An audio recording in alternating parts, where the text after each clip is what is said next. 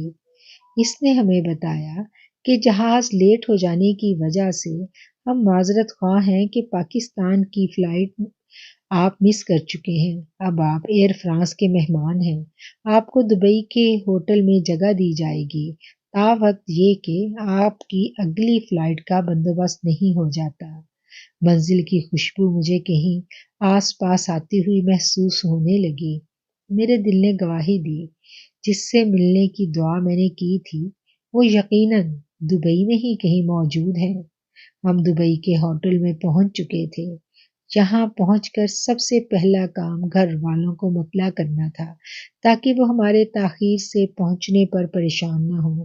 جب میں نے پاکستان فون کیا تو گھر والوں نے مجھے ایک نمبر دیا اور بتایا کہ ان سے دبئی میں قیام کے دوران ضرور ملوں۔ یہ ہمارے ایک دور کے رشتہ دار تھے جو کئی دہائیوں سے دبئی میں مقیم تھے اور اب میں دیے گئے نمبر پر کال کر رہی تھی۔ دوسری جانب سے خاتون خانہ نے فون اٹھایا۔ تعارف سن کر بہت خوش ہوں۔ انتہائی گرم جوشی سے بولی کہ میرا گھر ہوتے ہوئے آپ کسی ہوٹل میں قیام نہیں کریں گے، یہ ممکن ہی نہیں ہے۔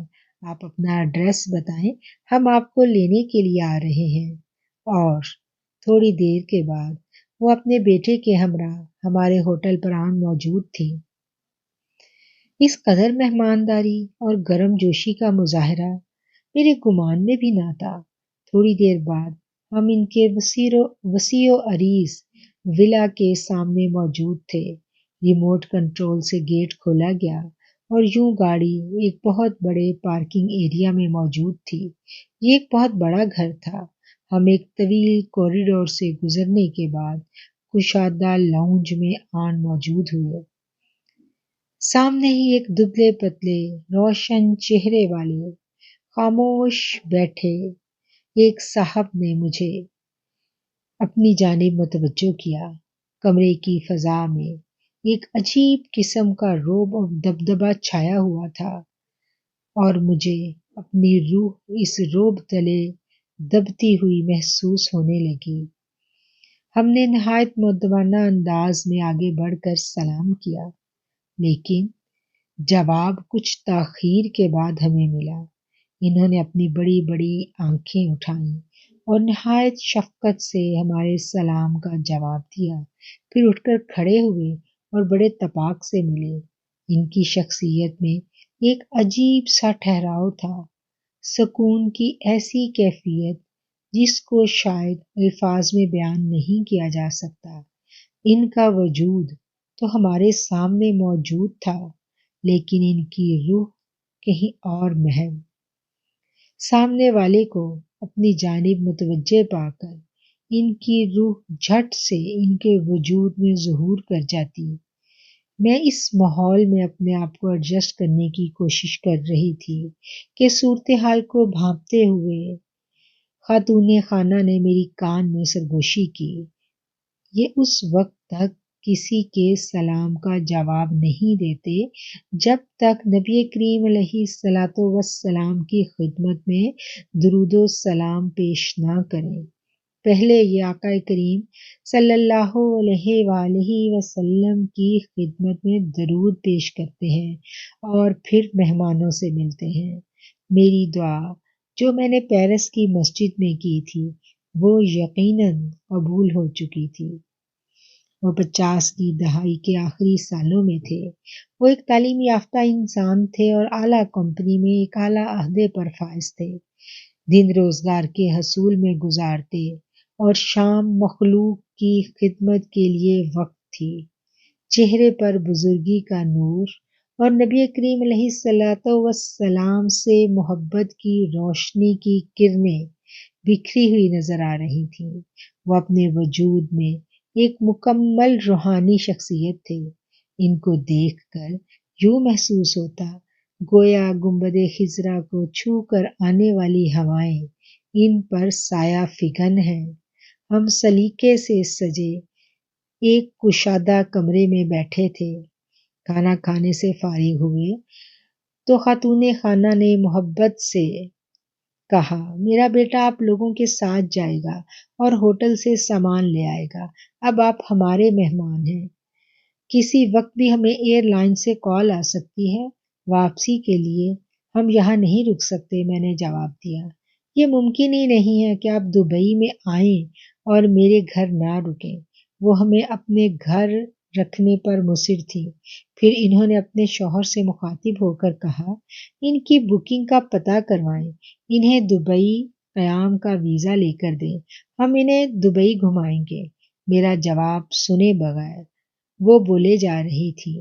ہم ابھی خاموش ہی تھے کہ ان کے شوہر نے دھیرے سے سر اٹھایا، میرے شوہر کی جانب دیکھا اور بولے میں آپ کے ٹکٹ اور سیاحتی ویزے کا بندوبست کروا دیتا ہوں، کل شب برات ہے، ہمارے یہاں محفل ہوگی اور آپ اس میں شرکت کریں گے۔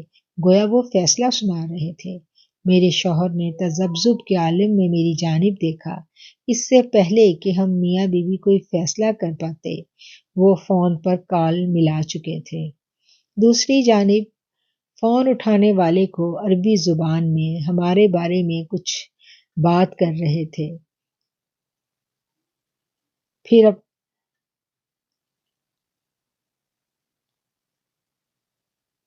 اپنے بیٹے سے مخاطب ہو کر بولے ان کے ساتھ ہوٹل سے سامان لے آئیں، ہوٹل کی بکنگ کینسل کروا دیں، آپ کی نئی ٹکٹ اور سیاحتی ویزے کا بندوبست ہو جائے گا، اب آپ ہمارے مہمان ہیں اور شب برات کی محفل کے مہمان خاص۔ وہ بات کو مکمل کر کے خاموش ہو گئے۔ فون کی بیل بجی، انہوں نے فون اٹھایا تو غالباً دوسری جانب کوئی خاتون زور زور سے رو رہی تھی۔ آواز میں اتنی شدت تھی کہ پاس بیٹھے ہوئے ہم سب اس کا رونا آسانی سے سن سکتے تھے۔ وہ تحمل سے اس کا رونا سنتے رہے۔ کچھ ہی دیر میں اس نے اپنے غم کی شدت پر قابو پایا اور آنسوؤں سے رندھی ہوئی آواز میں بولی ہیلو۔ انہوں نے نہایت شفقت سے کہا السلام علیکم، کیا مسئلہ ہے آپ کا، آپ کیوں رو رہی ہیں؟ دوسری جانب سے اس خاتون نے اپنا مسئلہ بتایا کہ میرے شوہر کی آج مجھ سے بہت شدت کی لڑائی ہوئی۔ چھوٹی موٹی لڑائیاں تو پہلے بھی ہم میاں بیوی میں ہو جاتی تھی، لیکن آج بات کچھ زیادہ بڑھ گئی اور وہ مجھے ہمیشہ کے لیے چھوڑ جانے کی دھمکی دے کر گھر سے جا چکے ہیں۔ میرا پورے دبئی میں اللہ کے سوا کوئی عزیز رشتہ دار نہیں ہے اور میں بہت پریشان ہوں۔ وہ گھر چھوڑ کر جا چکا ہے، اب میں کیا کروں؟ مجھے کسی نے آپ کا نمبر دیا ہے کہ آپ دکھی اور پریشان حال لوگوں کے کام آتے ہیں، خدا را میری مدد کریں۔ وہ شدت غم سے پھٹی پھٹی آواز میں بول رہی تھی۔ آپ وضو کریں۔ اس سے پہلے کہ وہ اپنی بات مکمل کرتے دوسری جانب سے وہ خاتون جھٹ سے بولی میں اس قدر غم میں ہوں، ذہنی تناؤ، ڈپریشن اور پریشان حال ہوں، اور آپ مجھے وضو کروا کے چلا کٹوانے بٹھا رہے ہیں۔ مجھ سے یہ سب نہیں ہوگا، جو بھی کرنا ہے آپ نے ہی کرنا ہے۔ گویا وہ کچھ سننے کو تیار ہی نہ تھی۔ وہ ان کی بات سن کر خاموش ہوئے، چہرے پر کوئی تغیر نمودار نہ تھا ان کے۔ نرمی سے بولے ٹھیک ہے، آپ صرف بسم اللہ تو پڑھ سکتی ہیں، اس لیے وضو کی بھی ضرورت نہیں، بس بسم اللہ کا ورد کرتی جائیں اور اللہ سے دعا کریں۔ آپ کا شوہر انشاءاللہ صبح سورج طلوع ہوتے ہی گھر واپس آ جائے گا، میں بھی دعا کروں گا انشاءاللہ۔ یہ کہہ کر انہوں نے فون بند کر دیا اور آنکھیں بند کر کے گویا مراقبے میں چلے گئے۔ میں نے دیکھا ان کے ہاتھ گود میں رکھے ہوئے دعا کی پوزیشن میں آسمان کی جانب اٹھ گئے تھے۔ وہ انتہائی خشوع و خضوع سے غالباً اس خاتون کے لیے دعا فرما رہے تھے۔ کمرے میں مکمل سکوت چھایا ہوا تھا، ہم سب خاموش بیٹھے تھے۔ تھوڑا ٹائم ایسے ہی گزر گیا، پھر انہوں نے سکون سے آنکھیں کھولی، جیسے دعا کی عرضی پر منظوری کی مہر لگوا چکے ہوں۔ اگلی صبح جب ہم ناشتے پر بیٹھے ہوئے تھے تو فون کی بیل بجی۔ انہوں نے فون اٹھایا اور شکر الحمدللہ کہا، پھر فون بند کر کے ہماری جانب متوجہ ہوئے اور بولے، لو جی ان کا کام ہو گیا، ان کے شوہر واپس گھر آ گئے ہیں۔ ان کے چہرے پر اطمینان تھا۔ کیا اللہ والے ایسے ہوتے ہیں؟ اتنے مہربان، مخلوق کے لیے اتنے ہمدرد۔ میرے لیے یہ سب کچھ بالکل اچنبھا تھا۔ گھر کی ایک سائڈ پر ایک بہت بڑا ہال تھا جس کی انٹرنس صحن میں تھی اور دوسرا دروازہ گھر کے اندر کھلتا تھا۔ یہ ان کی بیٹھک تھی جہاں وہ اپنی دکھوں کی پوٹلیاں اٹھا کر لانے والوں سے ملاقات کرتے تھے، ان کے زخموں کی مرہم پٹی کرتے۔ ان کی مسز ہمیں پورا گھر دکھانے کے بعد اس کمرے میں کھڑی بتا رہی تھی کہ یہ ان کے ملاقات کا کمرہ ہے اور شام ہوتے ہی یہاں لوگوں کی آمد و رفت شروع ہو جاتی ہے۔ خواتین اور مردوں کے بیٹھنے کی جگہ مخصوص تھی۔ ابھی وہ ہمیں بتا ہی رہی تھی کہ وہ کمرے میں داخل ہوئے، خاموشی سے ایک جانب رکھی ہوئی فریج کی طرف بڑھے، سائڈ پر پڑی ٹرے اٹھائی، اس میں دودھ کے پیکٹ فریج سے نکال کر سلیقے سے رکھے اور دونوں ہاتھوں میں ٹرے اٹھائے ہماری جانب بڑھے، ہمیں بیٹھنے کا اشارہ کیا اور خود بھی ہمارے ساتھ بیٹھ گئے۔ پھر دودھ کی ٹرے ہمارے آگے سے رکھائی اور بولے، یہ لیجئے۔ ہم حیران تھے، یہ دودھ ہمیں کیوں پیش کر رہے ہیں؟ بولے، میرے آقا کریم علیہ الصلوۃ والسلام کی یہ سنت ہے کہ جب بھی کوئی مہمان آپ کے ہاں آتا تو آپ دودھ سے اس کی تواضع فرماتے تھے۔ میں یہ سنت پوری کر رہا ہوں۔ اس کمرے میں آنے والا ہر مہمان مجھے سرکار دو عالم علیہ الصلوۃ والسلام کی نسبت سے ملنے آتا ہے۔ یہ کمرہ میں نے آقا دو جہان صلی اللہ علیہ وآلہ وسلم کے مہمانوں کے لیے مخصوص کیا ہوا ہے۔ یہاں آنے والے آپ کے ہر امتی کا دکھ سننا، اس کے درد کو محسوس کرنا، اس کے لیے دعا کرنا اور اس کی تواضع کرنا، یہی میرا مشن ہے۔ ہم نے ایک ایک پیکٹ دودھ کا اٹھا لیا۔ شاید ہم اپنے آقا علیہ الصلوۃ والسلام کی یہ خوبصورت سنت مکمل طور پر فراموش کر چکے ہیں۔ مجھے ان کا یہ انداز ماضی میں کہیں مدینہ شریف میں لے گیا، جہاں میرے کریم آقا مٹی کے پیالوں میں آنے والوں کو دودھ پیش کیا کرتے تھے۔ میرے نبی کریم صلی اللہ علیہ وآلہ وسلم سے محبت کرنے والے آج بھی ان کی ایک ایک سنت کو ڈھونڈ کر سینے سے لگائے ہوئے ہیں اور اس کو زندہ کرنے میں کوشاں ہیں۔ ان کے پاس کوئی دم کے لیے آئے یا دعا کے لیے، یہ پہلے اس کی مہمان نوازی دودھ پلا کر اس سنت کو پوری کر کے کرتے۔ خاتون خانہ نے وضاحت کی اور کمرے میں سائڈ پر رکھی ہوئی فریج کی جانب اشارہ کر کے بولی، یہ فریج ہر وقت دودھ کے ڈبوں سے بھری رہتی ہے۔ میرے لیے یہ سب کچھ بہت حیران کن تھا۔ یہاں تو سائل اہم تھا۔ کیوں؟ سائل کو نسبت محمدی صلی اللہ علیہ وآلہ وسلم جو حاصل تھی، میرے آقا کریم علیہ الصلوۃ والسلام کے غلام امتیوں کی خدمت میں مگن نظر آتے ہیں۔ مشرق ہو یا مغرب، آقا علیہ الصلوۃ والسلام کے سچے غلاموں کا یہی شیوا ہے۔ ہم ان کے پاس قالین پر بیٹھ گئے اور ان کی ایمان افروز باتیں سننے لگے۔ ان کا دھیما دھیما لہجہ اور میرے نبی کریم علیہ الصلوۃ والسلام کی حیات مبارکہ کے مختلف پہلو وہ بول رہے تھے اور ہم گویا ان کے ساتھ 14 صدیاں طے کر کے اسی زمانے میں جا چکے تھے۔ کچھ ہی دیر کے بعد دعا کے لیے آنے والے لوگوں کی آمد کا سلسلہ شروع ہو گیا اور ہم خاتون خانہ کے ہمراہ اٹھ کر گھر کے اندرونی حصے کی جانب چلے آئے۔ آپ اس صورتحال میں کیسا محسوس کرتی ہیں؟ میں نے ان کی مسز سے سوال کیا۔ ان کی خدمت اور انسانیت کے لیے ہمدردی تو بہت اچھی بات ہے، لیکن میں اس وقت بہت ڈسٹرب ہو جاتی ہوں جب آنے والے اپنے دکھ بیان کرتے ہوئے چیخیں مار مار کر رونا شروع کر دیتے ہیں۔ ان کی چیخیں گھر کے اندر تک سنائی دیتی ہیں۔ یہ بات مجھے اچھی نہیں لگتی، خاتون خانہ نے پریشان لہجے میں مجھے بتایا، اور پھر رات تک یہ سلسلہ جاری رہتا ہے۔ وہ مجھے صورتحال سے آگاہ کر رہی تھی۔ اگلے دن سرے شام ہی شب برات کی محفل کی تیاریاں شروع ہو گئیں۔ انواع و اقسام کے کھانے پینے اور پھلوں سے مہمانوں کی تواضع بہترین انتظام کیا جا رہا تھا۔ سارے انتظامات کی نگرانی وہ خود کر رہے تھے۔ یہ خوبصورت محفل تھی۔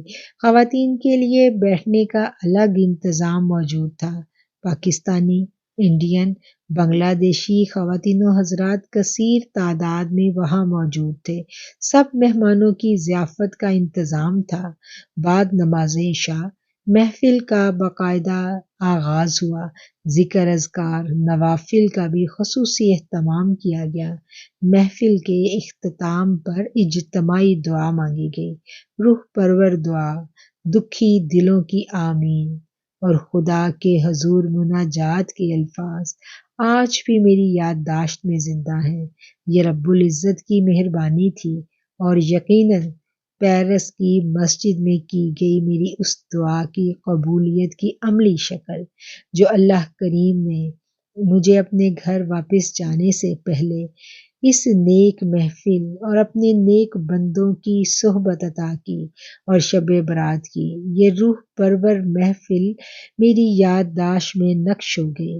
اللہ کریم کے نیک بندے دنیا کے ہر کونے میں اپنی اپنی خدمات مختلف طریقوں سے سر انجام دے رہے ہیں۔ یہ ڈیوٹی پر مامور آفیسرز کی طرح پوری تندہی اور ایمانداری سے اپنا کام سر انجام دیتے ہیں۔ اللہ تعالیٰ ان کی خدمات کو قبول فرمائے۔ اللہ کریم انہیں لمبی زندگی عطا فرمائے اور اپنی رحمتوں کی چھاؤں میں رکھے۔ اللہ تعالیٰ دلوں کی دعائیں سنتا ہے، قبول کرتا ہے، شرط یہ ہے کہ ہم مانگنا سیکھ لیں۔ قرآن میں اللہ تعالیٰ فرماتا ہے لیس الانسان الا ما سعی، انسان کو وہی ملتا ہے جس کی وہ کوشش کرتا ہے۔ اگر ہم اللہ سے نیک بندوں کا قرب مانگیں گے، نیک بندوں سے ملاقات کا شرف مانگیں گے تو وہ ہمیں ضرور عطا فرمائے گا۔ اور جس نے اپنے رب سے امت میں روشنی پھیلانے کی دعا کی تو اللہ اسے شمع بنا دیتا ہے۔ جو امت کی خدمت کرنا چاہتا ہے اللہ اسے خدمت پر مامور کر دیتا ہے۔ یہ میرے رب کا کرم ہے اور یہ اسی کی عطا ہے کہ وہ اپنے بندوں کی دعائیں سنتا ہے اور قبول کرتا ہے۔ ان الفاظ کے ساتھ ہی یہ مضمون ختم ہوتا ہے۔ انشاءاللہ کسی اور یادیں کتاب کے کسی اور آرٹیکل کے ساتھ جلد ہی آپ کی خدمت میں حاضر ہوں گے۔ آپ کو یہ مضمون کیسا لگا کمنٹ سیکشن میں ضرور بتائیے گا۔ اپنا بہت خیال رکھیے۔ السلام علیکم۔